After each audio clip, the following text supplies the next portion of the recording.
اللہ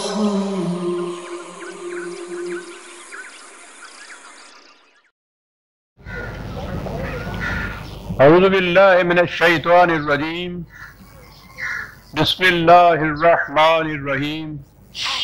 عزیزان من، آج مارچ 1983 کی 4 تاریخ ہے اور درس قرآن کریم کا آغاز سورہ الواقعہ کی آیت 41 سے ہو رہا ہے، 56/41۔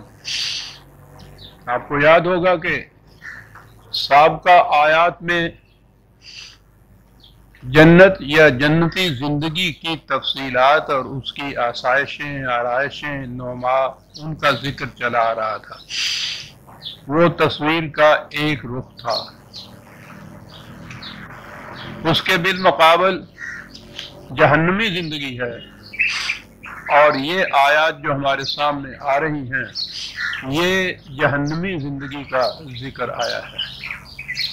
اور جیسا کہ میں شروع سے یہ کہتا چلا آ رہا ہوں کہ جنت کی تفاصیل ہوں یا جہنم کے یہ تذکرے، یہ سارے تمثیلی انداز میں بیان ہوئے ہیں، مثالی طور پر، تشبیہی طور پر، سمبولیکلی جسے کہتے ہیں۔ یہاں جو لفظ آئیں گے وہ سچ مچ کی، جب آگ کہا جائے گا تو وہ یہ آگ سچ مچ کی جو چولہے میں جلاتے ہیں ہم، جو ہمارے ہاں جلتی ہے، یہ نہیں ہے۔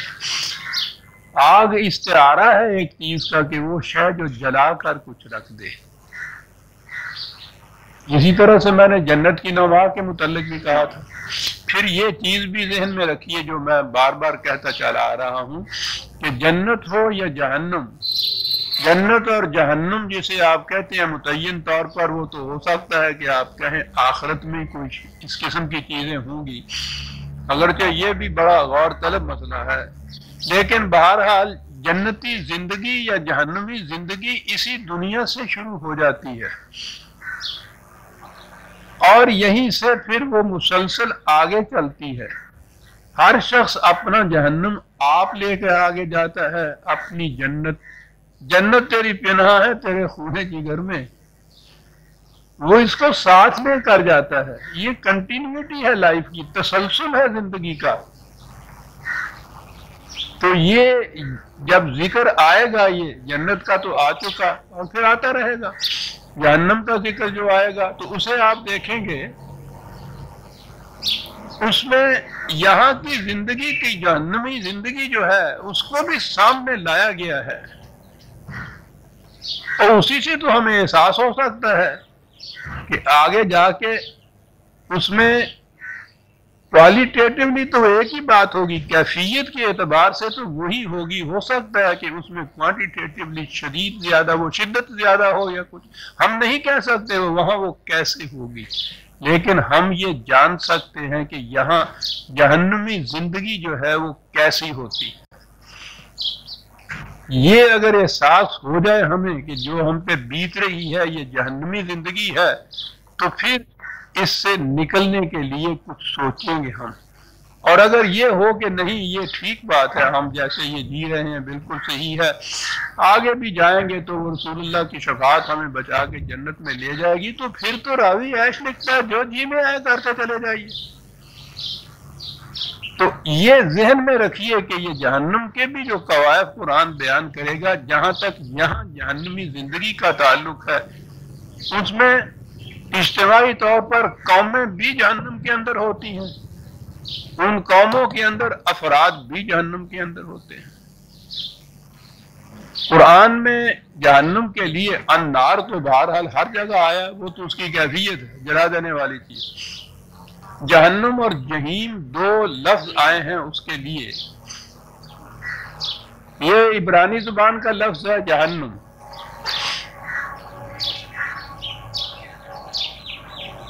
یہ 2 لفظوں سے مرکب ہے، جی ہنوم۔ جی وادی کو کہتے ہیں، ہنوم ایک شخص کا نام تھا، وادی ہنوم یوں ہوا جہنم جہاں سے ہوا۔ اس وادی کے اندر ایک اس دور کی آبادی کا ایک مندر تھا، ملوک تھا، وہ دیوتا ان کا، اس کا بہت بڑا مندر تھا، اس مندر میں ملوک دیوتا کے سامنے انسانوں کو ذبح کیا جاتا تھا اور جلایا جاتا تھا، قربانی دی جاتی تھی انسانوں کی اس دیوتا کے سامنے۔ تو یہ تو عہد بارینہ کے اندر یہ چلی آتی ہیں اس قسم کی قربانیاں دیوتاؤں کے سامنے، دیووں کے سامنے۔ ہمارے ہاں بھی جہالت کے اندر آپ دیکھتے ہیں کہ وہ بچوں کو ذبح کر دیتے ہیں۔ بہرحال اس دیوتا کے سامنے اس کے حضور انسانوں کو ذبح کر کے جلایا جاتا تھا۔ یہ خصوصیت تھی جہنم کی۔ تو جہنم ہے وہ زندگی کی حالت جس میں انسانیت ذبح ہوتی ہو، جلا کر راکھ کا ڈھیر کر دی جاتی ہو۔ یہ انسانوں کو جلانے والی بات تو کوئی شے ہی نہیں ہے۔ جسم جل جائے تو مرہم لگائیے آرام آ جاتا ہے، لیکن جہاں انسانیت ذبح ہو جائے اور وہ جلا کر راکھ کا ڈھیر بنا دی جائے، یہ وہ جہنم ہے جس میں کہا ہے کہ تم نکل نہیں سکتے۔ جہیم ہے دوسرا لفظ۔ آپ کو یاد ہے کہ میں نے بتا رہا ہوں کہ قرآن تصور یہ دیتا ہے کہ زندگی آگے چلتی ہے، بڑھتی ہے، ارتقائی منازل طے کرتی ہے، اوپر کو اٹھتی ہے، آگے جاتی ہے۔ یہ ایوولوشن کا پروسیس ہے لائف کا، اور اسی لیے یہ کنٹینیوٹی، یہ تسلسل جو ہے زندگی کا، وہ یہاں کی زندگی سے اگلی منزل ہے، کچھ اونچی منزل ہے اس سے ارتقاء کی۔ جہیم کہتے ہیں وہ مقام جہاں کوئی شے چلتی ہوئی رک جائے۔ تو جہاں کسی کی پروگرس رک جائے، نشو و نما رک جائے، آگے بڑھنا رک جائے، منزل جو ہے کھڑا ہو جائے، جامد ہو جائے، منجمد ہو جائے، جس مقام کے اوپر بھی، وہ اس کی جہنمی زندگی ہے۔ اور یہی ہے زندگی جہاں پھر وہ جلانا شروع ہوتا ہے انسان کا۔ یہ کس چیز کا جلانا ہے؟ یہ جسموں کا جلانا نہیں ہے۔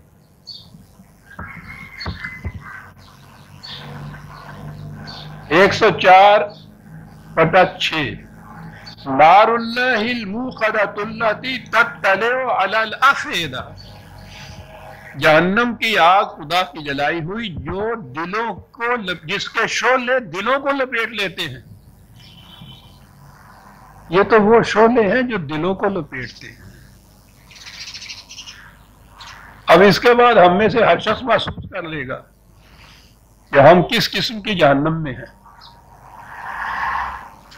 ہمارے دل کس طرح سے جلتے رہتے ہیں،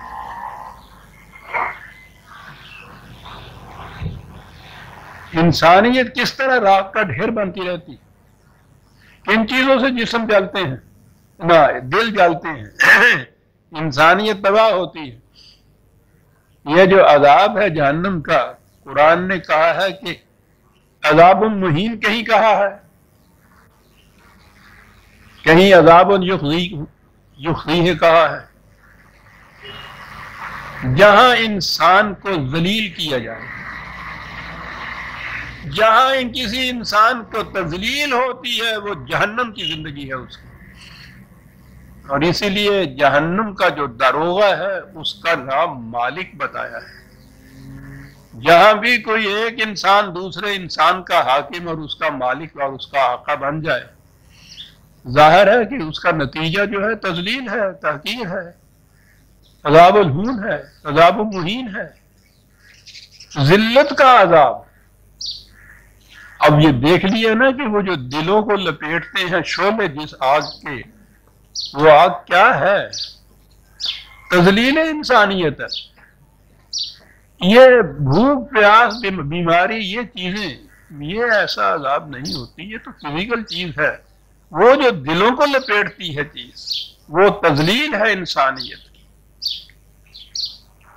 تو جہنم میں سب سے بڑی چیز جو ہے یہ جو میں نے ابھی عرض کیا ہے کہ وہاں کا داروغہ جو ہے اس کو مالک کہا گیا ہے۔ ایک انسان کا مالک دوسرا انسان، یہ تو وہی سلیوری اور غلامی اور لونڈیوں کی زندگی کی بات ہے، انسان کی تو بات نہیں۔ اور جو ہی ایک کوئی مالک ہوا کسی دوسرے کا تو ذلیل، تو اس کے بعد فوراً ہوئی وہ آ ہی جاتا ہے حیوانی سطح کے اوپر، انسانی سطح کے اوپر وہ رہتا ہی نہیں۔ ملکیت تو حیوانات کے اوپر ہوتی ہے، انسان کی ملکیت دوسرے انسان پر۔ انسان کی حکومت دوسرے انسان پر. یہ جو زندگی ہے یہ جہنم کی زندگی. اب جو میں نے عرض کیا ہے کہ وہ آگے آنے والی جہنم اپنے مقام پہ برحق، پھر میں بار بار یہ کہتا چلا جاؤں کہ وہ اس سے انکار نہیں، لیکن یہاں بھی جہنم ہے. قرآن کہتا ہے وَمَا هُمْ عَنْهَا بِغَائِبِينَ، تم تو اسے نہیں دیکھ رہے، وہ تمہیں سب کو دیکھ رہی ہے. وہ تو یہاں دیکھ رہی ہے جہنم، ہماری آنکھیں بند ہیں. وہ کہتا ہے کہ تم غافلین ہو، آنکھیں بند کیے ہوئے ہو، جو جہنم کو دیکھ نہیں رہے. جہنم یہاں موجود ہے. اِنَّ جَهَنَّمَ لَمُحِيطَةٌ بِالْكَافِرِينَ، نہ ماننے والوں کو گھیرے ہوئے ہے چاروں طرف سے. وہ تو جہنم گھیرے ہوئے ہے. اگر یہ تصور ذہن میں آ جائے کہ وہ زندگی جس میں تذلیل انسانیت ہے، جس میں انسان دوسرے کا مالک بنتا ہے، اس کا مملوک بنتا ہے، واقع بنتا ہے، یہ محکوم بنتا ہے، جہاں تذلیل ہوتی ہے انسانیت کی، تو یہ جہنم ہے. وہ کہتا ہے کہ تم آنکھیں بند کر کے بیٹھے رہو، اپنے ذہن میں سمجھو کہ نہیں ہم تو بڑی جنت کی زندگی، عیش کی زندگی بسر کر رہے ہیں. الگ بات ہے، تم نہ دیکھو، جہنم تمہیں دیکھ رہی ہے، گھیرے ہوئے ہے چاروں طرف سے جہنم. تو وہ تو آج کی بات ہے جو وہ گھیرے ہوئے ہے. اس تصور کو ذہن میں لے کے برادران عزیز چلتے پھرتے اٹھتے بیٹھتے کبھی سوچئے گا کہ کتنے شعلے ہیں جو ہمارے دلوں کو جلا رہے ہیں، کس کس قسم کی وہ آگ ہے جو بھڑکائی ہوئی جا رہی ہے، جو محیط ہے چاروں طرف سے ہمارے. وَمَا هُمْ بِخَارِجِينَ مِنَ النَّارِ، ہزار چاہیں گے کہ اس سے نکل جائیں، نکل بھی نہیں سکیں گے وہاں سے. ایک مقام کے اوپر ہے کہ کوشش بھی کریں گے، ابھرنے کی بھی کوشش کریں گے، دھکا دے دیا جائے گا، پھر نہیں، اسے کہا جائے گا کہ ویزا نہیں مل سکتا. یہ تشریحات ہے قرآن کے اندر موجود. یہ احساس اگر ہو جائے جو قرآن نے جہنم کی تفاصیل بتائی ہیں، آج کی زندگی میں اگر ہم ان کو محسوس کرنا شروع کر دیں تو پھر تو بہرحال کچھ کوشش کریں نا اس جہنم سے نکلنے کی. اور اگر اس جہنم کا احساس ہی نہ ہو تو پھر تو سوال ہی نہیں. اچھے والے بیٹھے ہیں، سب کھانے کو مل رہا ہے، سونے کو مل رہا ہے، ٹھیک ہے جی. اس مقام کے اوپر یہ کہا قرآن نے. اس زندگی کے متعلق کہا کہ اس میں نہ زندگی ہوگی نہ موت ہوگی. میں من کبھی بیٹھ کے سوچیے گا کہ یہ کیا کیفیتی قرآن بیان کر رہا ہے. نہ زندہ ہے وہ، نہ مرتا ہی ہے اس میں. دوسرے مقام پہ ہے کہ موت چاروں طرف سے آتے دکھائی دے گی، لیکن موت آئے گی بھی تو نہیں. ہم نے چاہا تھا کہ اندوہ وفا سے چھوٹے، وہ ستمگر میرے مرنے پہ بھی راضی نہ ہو. چاروں طرف سے موت آتی دکھائی دے گی، مرے گا بھی نہیں. مر جائے تو جان چھوٹ جائے، لیکن یہ تو ابدی جہنم ہے. جب تک سانس ہے، قید حیات اور بندے غم اصل میں دونوں ایک ہیں. موت سے پہلے آدمی غم سے نجات پائے کیوں؟ یہ جہنم ہے. وما ہم بخارجین من النار. بات تو ساری احساس کی ہے. احساس ہو جائے کہ واقعی یہ جہنم ہے. یہ بار آگ کی تپش اگر کہیں زیادہ لگنی شروع ہو تو دیکھتے ہیں نا آپ کس طرح بھاگ کے دوسری طرف چلے جاتے ہیں. کچھ تو دعویٰ کرتے ہیں اس سے بچنے کا. کریم میں جس طرح سے جنت کے متعلق ہے، جنت والوں کے متعلق بتایا ہوا ہے کہ ان کی نشانیاں کیا ہیں، علامات کیا ہیں، خصوصیات کیا ہیں، صفات کیا ہیں، اعمال کس قسم کے ہیں، اسی طرح جہنم کے متعلق بھی بڑی تفصیل سے بتایا ہوا ہے. وہ تو مقصد ہی زندگی کا یہ ہے کہ جہنم کی زندگی نہ ہو، اس سے نکال کے جنت کی زندگی جو ہے وہ بسر کرنا سکھائے. یہ ہے مقصود و منتہا قرآن کی تعلیم کا. تو اس لیے اس نے جہاں جنت کی تفاصیل بتائی ہیں، جہنم کے متعلق بھی اسی طرح سے بڑی تفاصیل تو آتی رہے گی. لیکن بعض جگہ اس نے کچھ کیٹیگریز بتائی ہیں، گروہ، شکے، کہ اس قسم کی کیٹیگری میں جو لوگ واسطے ہیں نا وہ ہیں جہنم میں جانے والے. دو تین کیٹیگریز تو اس نے بڑی نمایاں طور پہ بتا دی.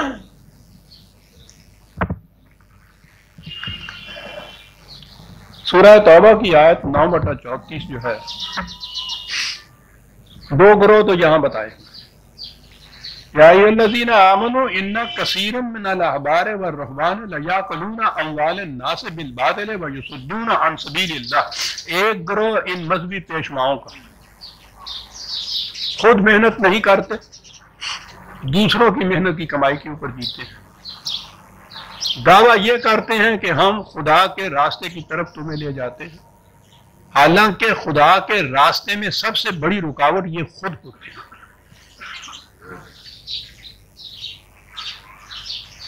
غور فرمایا آپ نے یہ کیا کہا؟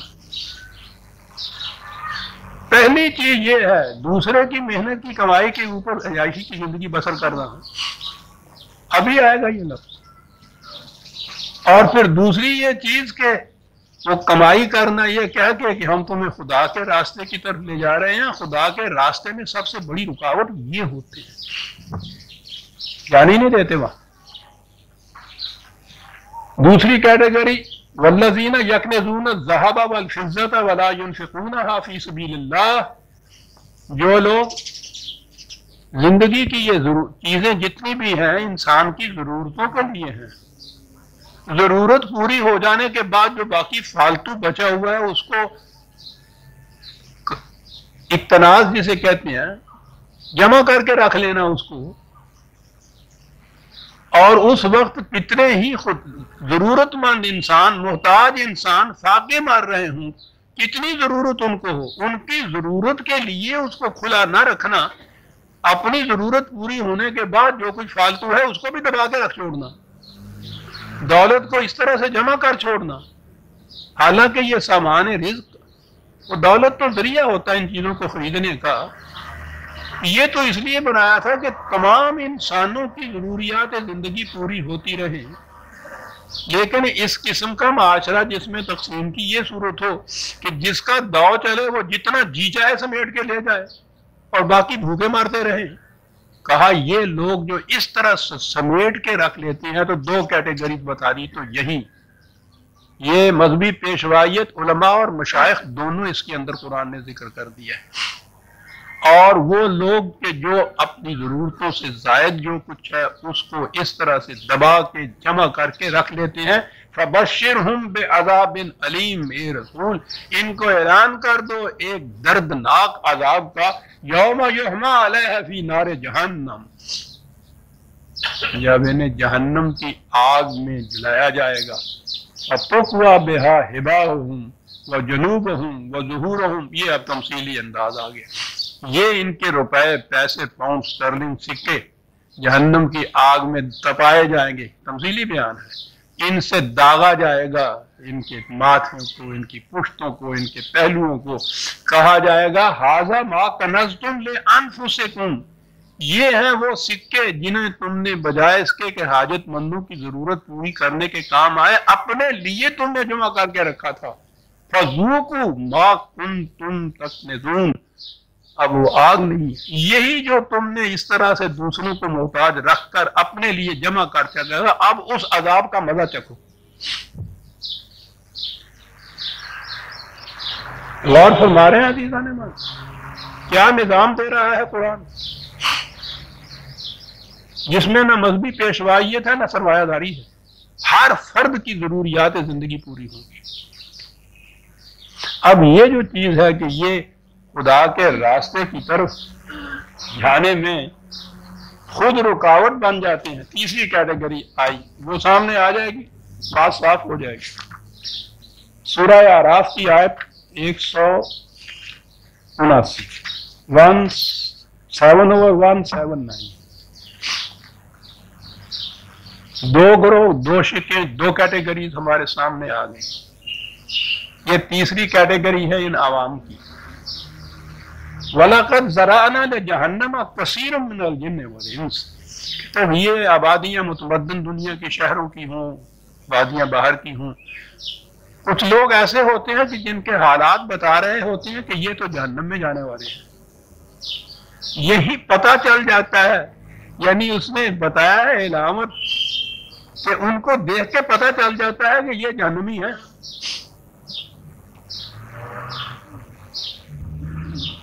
کیا نشانی بنائی؟ کون ہے لوگ یہ؟ لہم قلوب لا یفقہون بہا، سینے میں وہ دل تو رکھتے ہیں کہ جن میں سمجھنے کی صلاحیت ہے، لیکن ان سے سمجھنے سوچنے کا کام نہیں لیتے۔ وَلَهُمْ أَعْيُنٌ لَا يُبْصِرُونَ بِهَا، آنکھیں رکھتے ہیں، دیکھ سکتے ہیں، دیکھنے کا کام نہیں لیتے۔ وَلَهُمْ آذَانٌ لَا يَسْمَعُونَ بِهَا، کان بھی رکھتے ہیں، سننے کا کام خود نہیں لیتے۔ ایک تو وہ ہے نا کہ جن میں یہ صلاحیتیں ہی نہیں ہیں، چلیے کسی سطح پہ لے لیجیے، لے لیجیے، ہے ہی نہیں صلاحیتیں، یا ویسے ہی مینٹلی ایسے ہو گئے۔ پہلی چیز یہ ہے کہ یہ سب کچھ رکھتے ہیں، ان سے خود کام نہیں لیتے، سمجھنے کا، سوچنے کا، دیکھنے کا، بھالنے کا۔ اب آئیے ادھر کڑی جا ملی ہے مذہبی پیشوائیت کے اوپر۔ کوئی معاملہ، کوئی مسئلہ، کوئی پرابلم سامنے آئے، یہ نہیں ہے کہ وہ دیکھیں کہ حالات کیا ہیں، سنیں کہ اس کے متعلق فریاد کیا ہو رہی ہے، سوچیں کہ اس کا حل کیا ہوگا۔ کرتے کیا ہیں وہ؟ جب بھی کوئی بات ہو تو انہوں نے کہا یہ الماوردی نے یہ کہا ہے، طبری نے یہ فرمایا ہے، ابن کثیر میں یہ آیا ہے۔ ارے بھائی، تمہیں خدا نے آنکھیں دی، کان دیے، دل دیا، سمجھنے سوچنے کی صلاحیت دی، تم تو یہ اس طرح کوٹ کیے جاتے ہو، ہر کتاب کے اندر یہ لکھا ہوتا ہے۔ کچھ اپنی سوچ سمجھ سے بھی بات کرو۔ کہا کہ نہیں صاحب یہ مذہب کا معاملہ ہے، اس میں سوچنا سمجھنا حرام ہے۔ لجہنم کثیر من، کہتا اور تمہیں بتائیں جن کی روش زندگی سے پتہ چل جائے گا کہ یہ جہنم میں جانے والے ہیں۔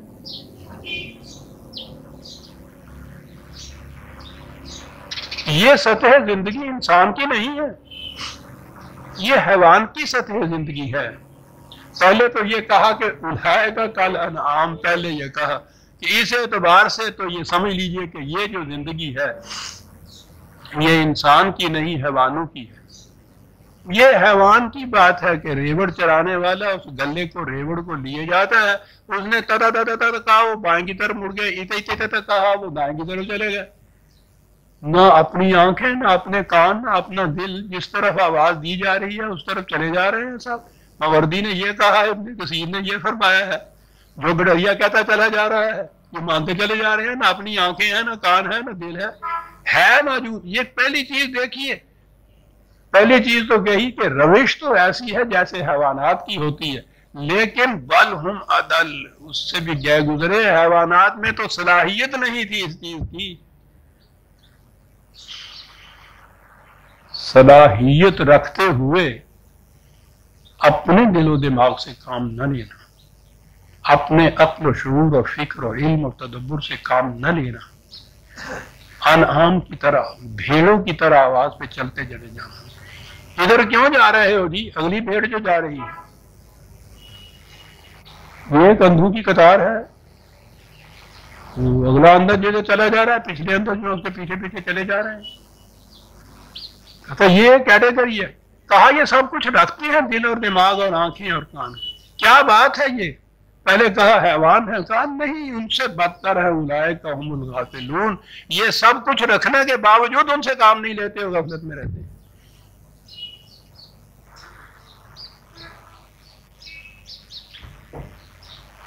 اور کیٹیگری جو ہے ان کو تو افسر دست چھوڑ دیجیے، یہ 3 کیٹیگریز ہی لے لیجیے۔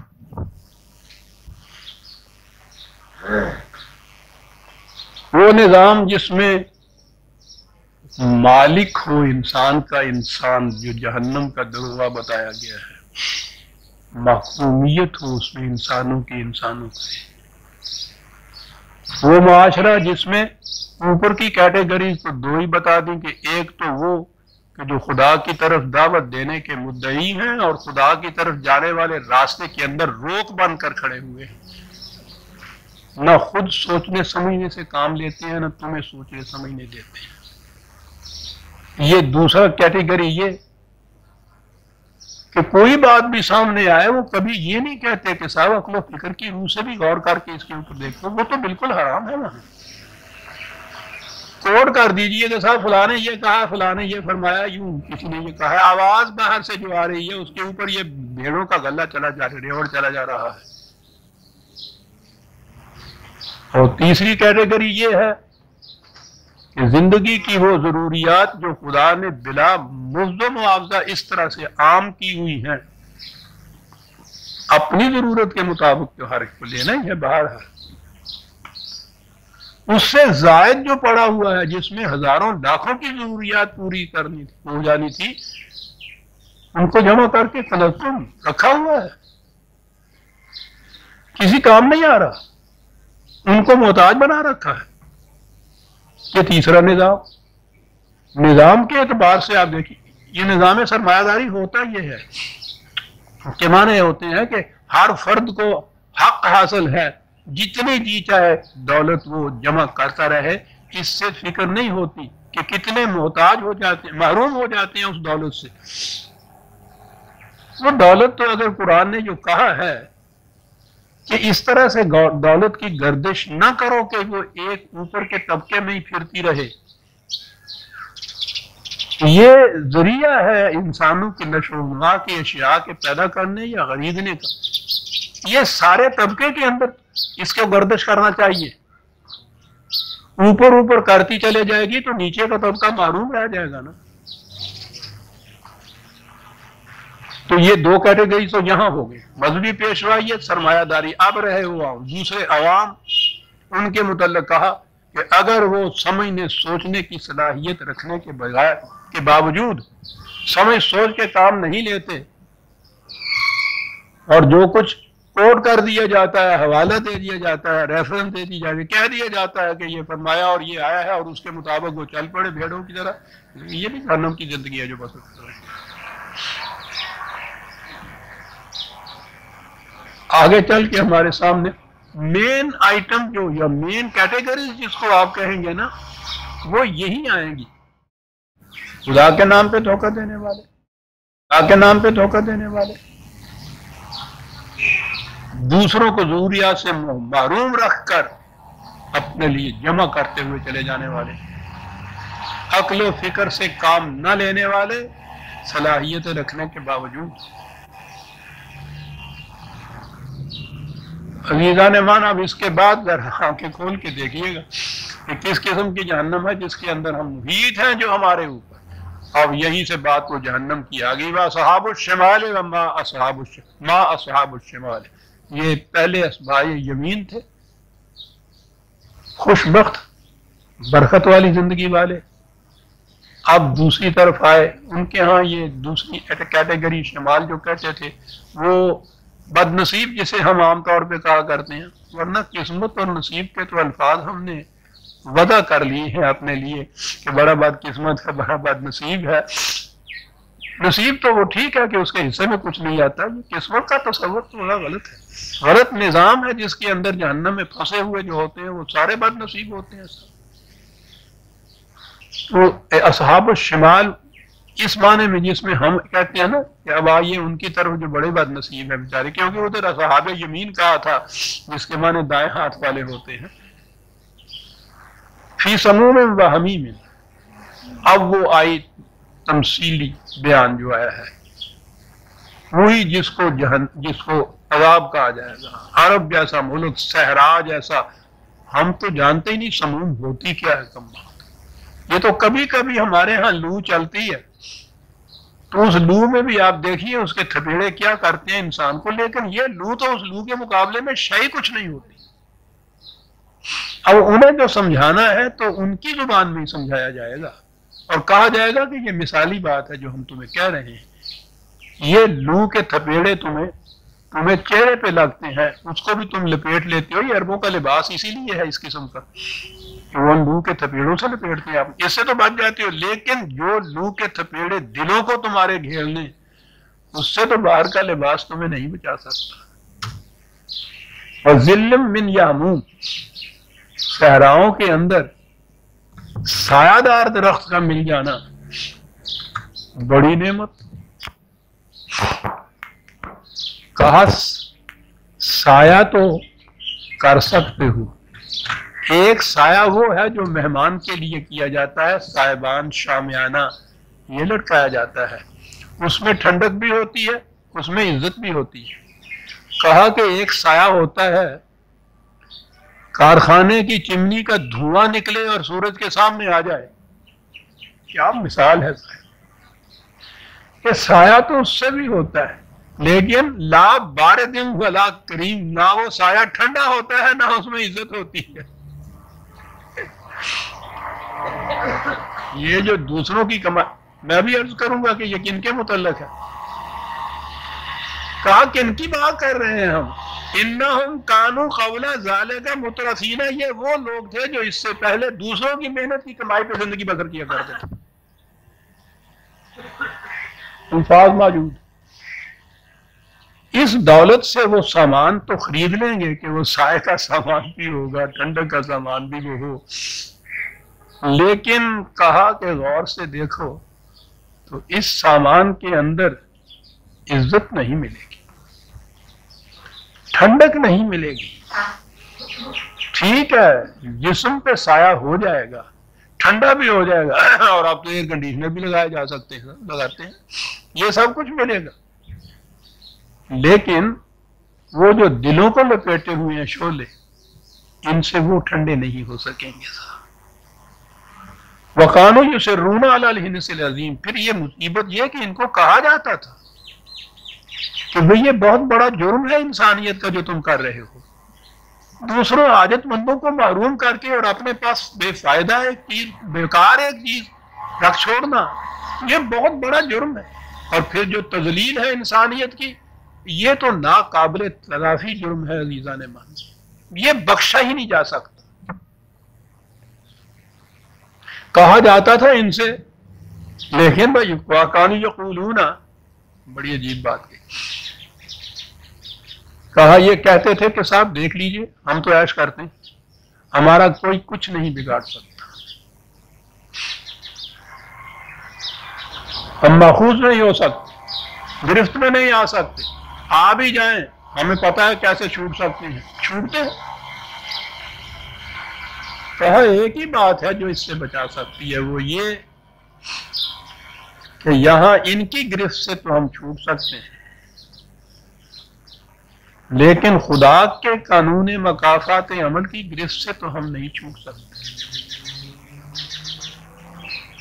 اس کی گرفت کا تو یہ عالم ہے کہ یہاں اگر کوئی مجرم مفرور بھی ہو جائے، جسے اشتہاری مجرم کہتے ہیں، وہ بہرحال اسی دنیا میں کہیں پھرتا ہوگا، اسی لیے کبھی نہ کبھی 5-7 سال 10-10 سال کے بعد قابو آ جاتا ہے. یہ ذہن میں آ جائے کہ یہاں اگر ہم بھاگ جائیں گے تو چھوٹ جائے. وہ کہتا ہے کہ خدا کے قانون مکافات کی گرفت سے بھاگ کر کہاں جاؤ گے؟ وہاں تو مرنے کے بعد بھی تم نہیں چھوٹ سکتے، زندگی آگے چلے گی، وہاں پکڑے جاؤ گے. اور ایک ہی چیز ہے عزیزان من جو اخلاق کو سنوار سکتی ہے، نظام کو سنوار سکتی ہے، جس سے یہ خرابیاں دور ہو سکتی ہیں. بنیادی چیز خدا کے قانون مکافات عمل پر ایمان. جس چور کو یہ پتا ہو کہ سامنے سے سپاہی کھڑا ہے، وہ اس وقت تو کبھی چوری نہیں کرے گا.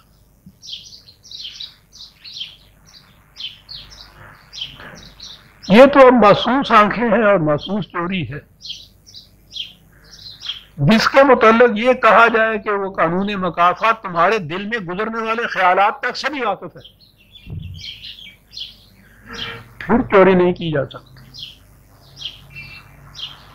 وَبِالْآخِرَةِ هُمْ يُوقِنُونَ، قرآن کے پہلے ہی صفحے کے اوپر پہلی جو سورت سمجھ لیجئے فاتحہ کے بعد پہلی چیز یہ کہی گئی ہے، یقین اس بات کا کہ ہماری قرآن کے الفاظ میں کہ نگاہ کی خیانت اور دل کا ارادہ بھی اس کی گرفت سے نہیں بچ سکتا. ایمان اس چیز کے اوپر. ایمان کیا ہو؟ وہ چور کا ایمان کہ وہ سپاہی دیکھ رہا ہے. اس قسم کا اگر ایمان ہے کہ خدا کا قانون ایسی نگاہ رکھتا ہے مجھ پر، اس سے ہی اصلاح ہو سکتی ہے. قوانین سازی سے نہیں، پولیس بڑھانے سے نہیں، اس سے جسموں کو گرفتار تو کیا جا سکتا ہے، ارادوں کو نہیں کیا جا سکتا، دلوں کو نہیں کیا جا سکتا، اور انسان کا سارا عمل تو ارادوں کے اوپر مبنی ہوتا ہے۔ ارادہ یہ ہو جائے کہ میں نے کسی کی چیز نہیں چرانی، بڑی ہوئی ہو چیز تو اس کو نہیں اٹھا سکتا آدمی پر۔ ارادہ ہو تو چرانی ہے، ہزار طریقے ہزار بہانے نکلاتے ہیں۔ یہ جو مستقل ارادہ اس چیز کا جسے میں نے کہا ہے نا، یقین جس کو کہا جاتا ہے، یہ ہے بالآخرت ہم یوقنون۔ کہا ان سے یہی ہے کہ یہ جو اس طرح مترفین کی زندگی بسر کرتے تھے، دوسروں کی محنت کو سلب کر کے غصب کر کے لے جاتے تھے اور اس پہ آپ عیش کراتے تھے، یہ ان کی بات کی جا رہی ہے کہ کہتے یہ تھے کہ ہمیں کون پکڑ سکتا ہے۔ دوسرے مقام پہ ہے کہ ان سے کہو کہ صاحب خدا کیا کہنے لگا کہ کوئی بات نہیں، میں نے انتظام کر رکھا ہوا ہے، تم دیکھو گے مولا چاہے گا ہم وہاں بھی عیش ہی کریں گے، میں نے جتنی حرام کی کمائی ہے نا، جتنی دولت میں نے ایک مسجد بنوا دی ہے اس میں سے، ادھر کا تو میں نے کر لیا انتظام۔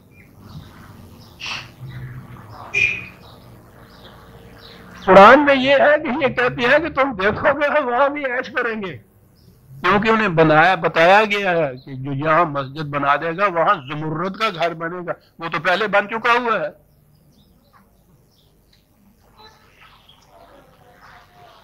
وہ کسی اور کو دیا بھی نہیں جا سکتا، وہ کرایہ دار بھی اس میں نہیں ہوگا، خالی ہوگا، پڑا ہوگا، وہاں چابی ہمارے پاس ہوگی، جائیں گے کھول کے بیٹھ جائیں گے۔ کیا بات ہے قرآن کی کہ تم دیکھو گے ہم وہاں بھی عیش کریں گے۔ ان سے کہا کہ یہ ہے وہ چیز کہ پہلی تو بات ہی یہ کہ نہیں صاحب مر جانا، مرنے کے بعد کس کا پھر اٹھنا، کس کا پھر آگے جانا۔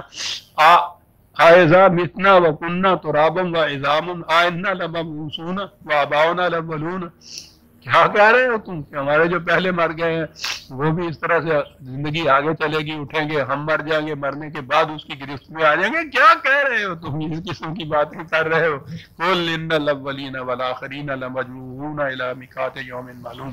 ان سے کہو کہ سوال ہی نہیں ہے، کوئی پہلے مر گیا ہے یا بعد میں مر گیا ہے۔ یہ بات بھی نہیں ہے کہ جسم ہڈیاں تمہاری جو ہیں وہ چورا چورا ہو گئی ہیں، جسم گل سڑ گیا ہے، یہاں جسم کا سوال ہی نہیں ہے۔ چھولے تو وہ دل کو لپیٹتے تھے اور وہ دل تو ہم آگے لے جائیں گے۔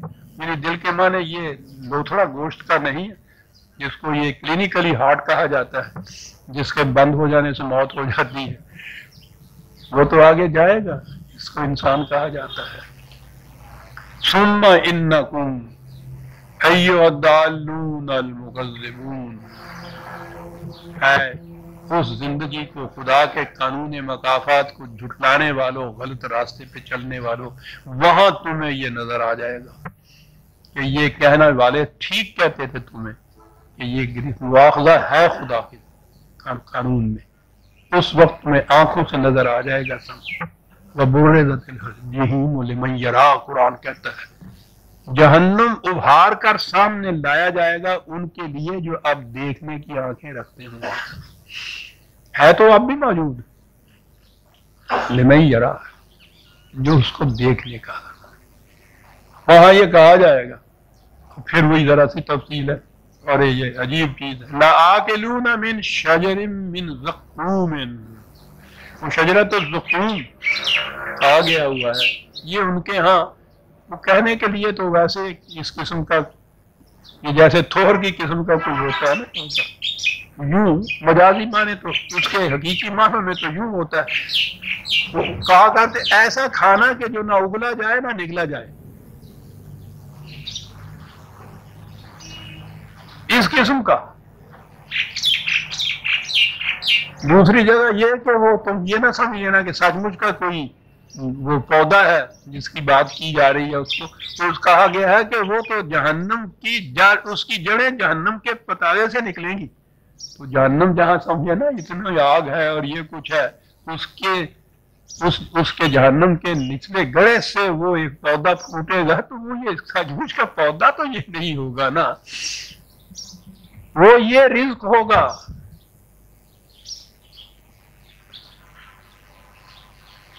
یہی بات بتا دی کہ یہ کون لوگ ہیں جن کو یہ رزق ملے گا۔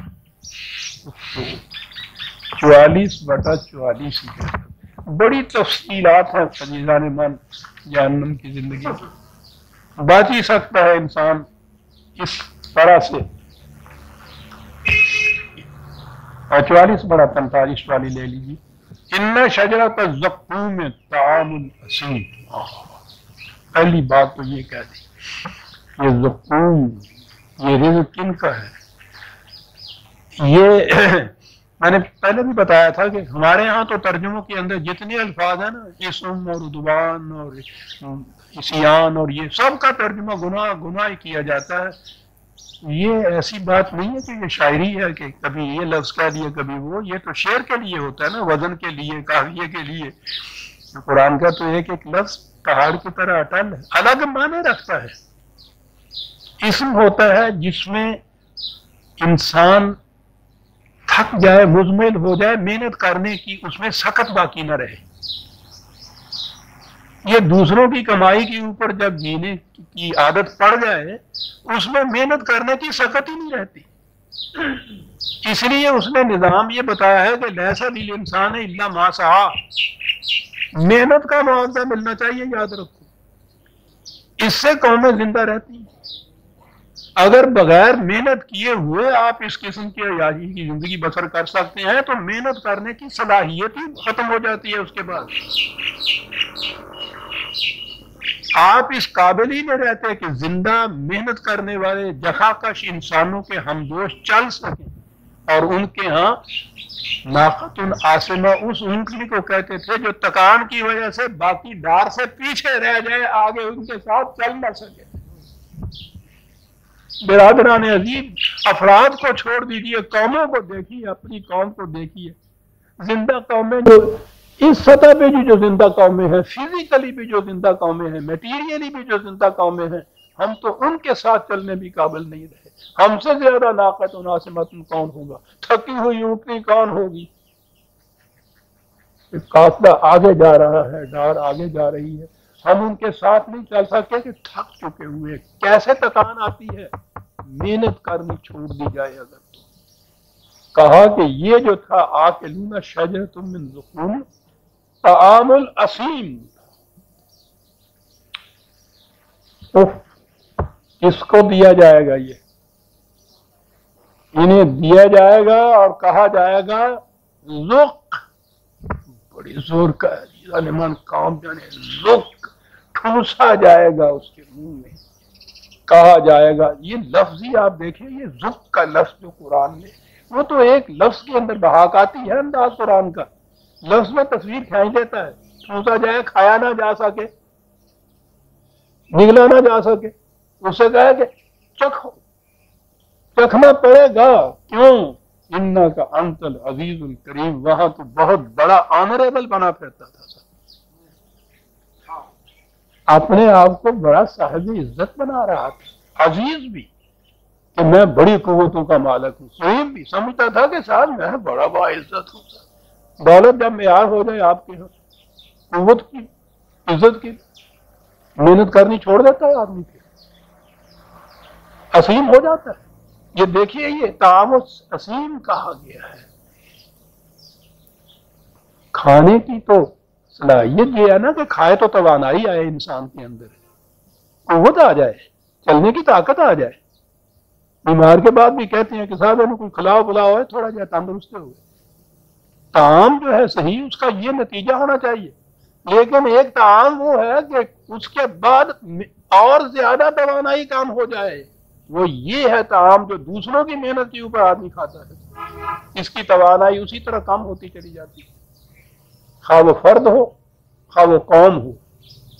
صحیح کی اس کے اندر ہمت ہی نہیں رہتی، پھر محنت کر کے کھانے کی عادت ہی نہیں رہتی اس کے لیے۔ طعام الاثیم قرآن ہے، یہ ہے وہ رزق جس کو زقوم کہا گیا ہے۔ ذق انک انت العزیز الکریم، یہ ہے وہ دولت کے انبار ہیں۔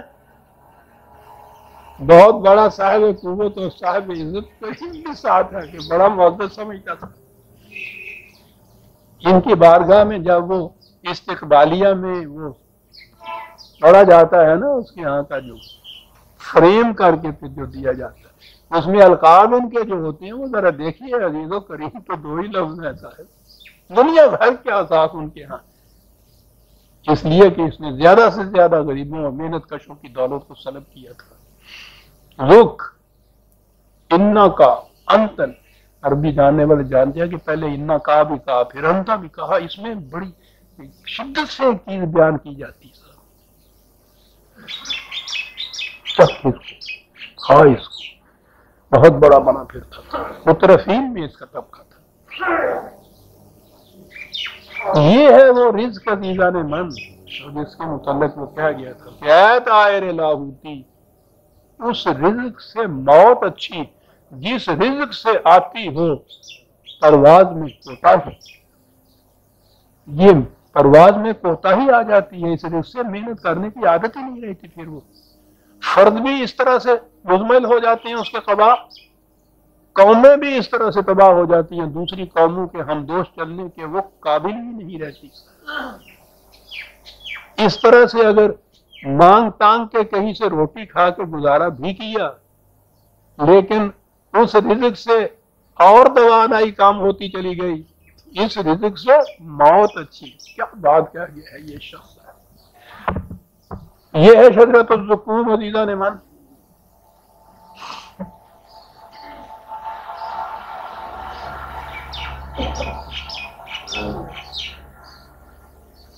فمالئون منہ البطون، ٹھیک ہے پیٹ تو بھر جائے گا، توانائی نہیں آئے گی اس سے۔ کیا اشارہ ہے؟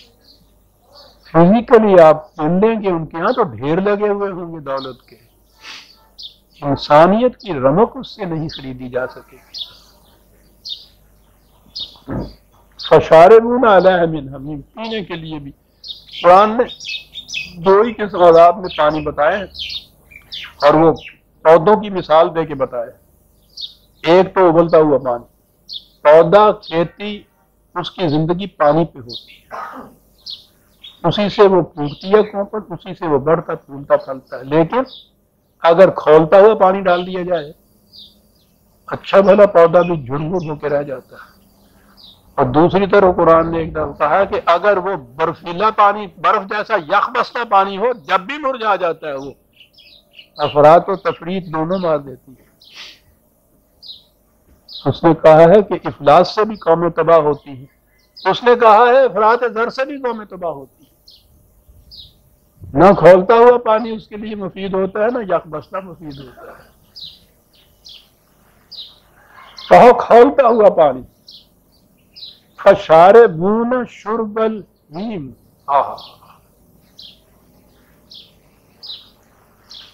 ایک تو ضرورت ہوتی ہے نا انسان کو، بھوک لگی ہوئی ہے، ضرورت ہے، ایک روٹی کھا لے گا، 2 کھا لے گا، 4 کھا لے گا، اس کے بعد تو بھوک ختم ہوگی، ٹھیک ہے، بھوک احتیاج پوری ہو گئی۔ پینے کے لیے پانی کتنا پی لے گا؟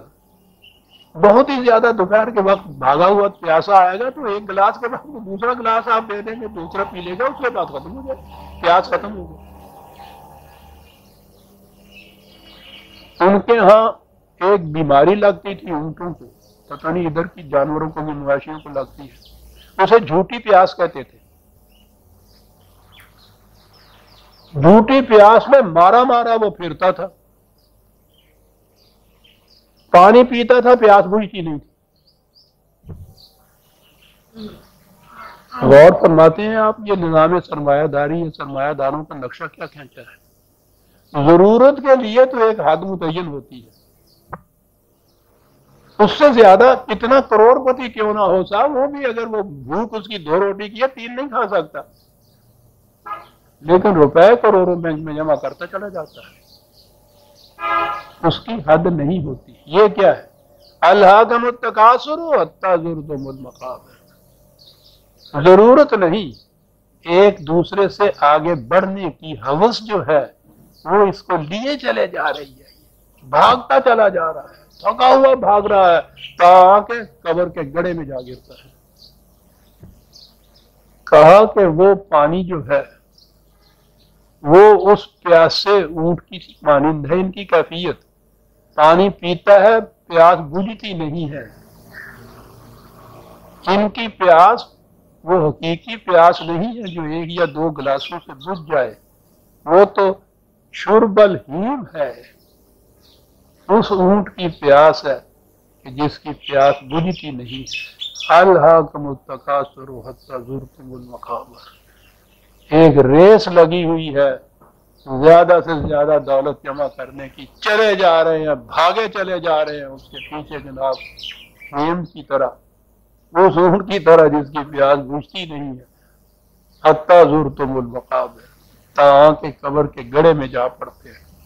یہ ہوگا وَهَذَا نُزُلُهُمْ یوم الدین. نتائج کے برآمد ہونے کا جو وقت آئے گا اس میں اس انداز کی ان کی مہمانی ہوگی کہ یہ بہت بڑا اپنے آپ کو معزز اور آنریبل سمجھا کرتا تھا. ہاں ایک لفظ اور، نحن خلقناکم فلولا تصدقون. بات اب دلائل پہ آ گئی آگے. یہ بات جو تم کہتے ہو کہ اس مرنے کے بعد کی پھر تم زندگی کو کہہ رہے ہو، قرآن اس کے لیے محسوس اور مشہود مظاہر سے دلائل دیتا ہے. کسی زندگی کی یہ جو فزیکل لائف ہے دلائل دیتا ہے اس کی، یہ نہیں کہتا کہ وہ اسی قسم کی ہے، لیکن دلائل دیتا ہے. کہتا ہے پہلی چیز جو ہے کہ تمہیں یہ معلوم ہے یہ کہنے والا کون ہے کہ زندگی آگے چلے گی. یہ کہنے والا وہ ہے کہ جس نے تمہیں پیدا کیا ناراض ہے کہ تم تھے ہی نہیں. کیا دلیل ہے؟ جو عدم سے وجود میں لا سکنے کے قابل ہے. جو تم کہتے ہو وہ تو یہی ہے نا کہ یہ جسم تمہارا جو ہے ہڈیاں ہوگی، بوسیدہ ہو جائے گا، ہڈیاں بوسیدہ ہو جائیں گی، گل سڑ جائے گا. چلیے لوگوں سے بھی پوچھئے کہ مادہ تو انڈسٹرکٹیبل ہوتا ہے، یعنی معدوم نہیں ہوتا. یہ اور تبدیل ہو جاتا ہے. یہ وہ مٹی میں مل جائے گا جسم تمہارا، کیڑے کھا جائیں گے، وہ اجزاء اس کے یوں تو پریشان ہو جائیں گے. ہوا کرے وہ تو رہیں گے. وہ کہتا ہے وہ یہ کہنے والا وہ ہے جس نے اس طرح تمہیں پیدا کیا کہ تم معدوم تھے، تم کوئی شے ہی نہیں تھے. From nothingness to creation. اس کے لیے کیا مشکل ہے کہ جسے تم کہتے ہو کہ موت آ گئی، ہڈیاں گل سڑ گئی اور تمہیں زندگی دے دے. وہ سوچو تو صحیح، اس پہ مانتے ہو نا اس چیز پہ کہ واقعی اس حالت سے اس نے تمہیں زندگی دی اور انسان بنایا اور یہ زندگی قائم ہے. وہ کہنے والا یہ کہہ رہا ہے، تم کس طرح سے جھٹلا سکتے ہیں اس کو؟ فلولا تصدقون. اور آگے پھر اس کی تشریح چلتی ہے اسی دلیل کی. عزیزان مان آج کا وقت ہو گیا، ہم سورہ الواقعہ کی آیت 57 تک آ گئے ہیں، 58 سے آئندہ لیں گے. ربنا تقبل منا انک انت السمیع العلیم.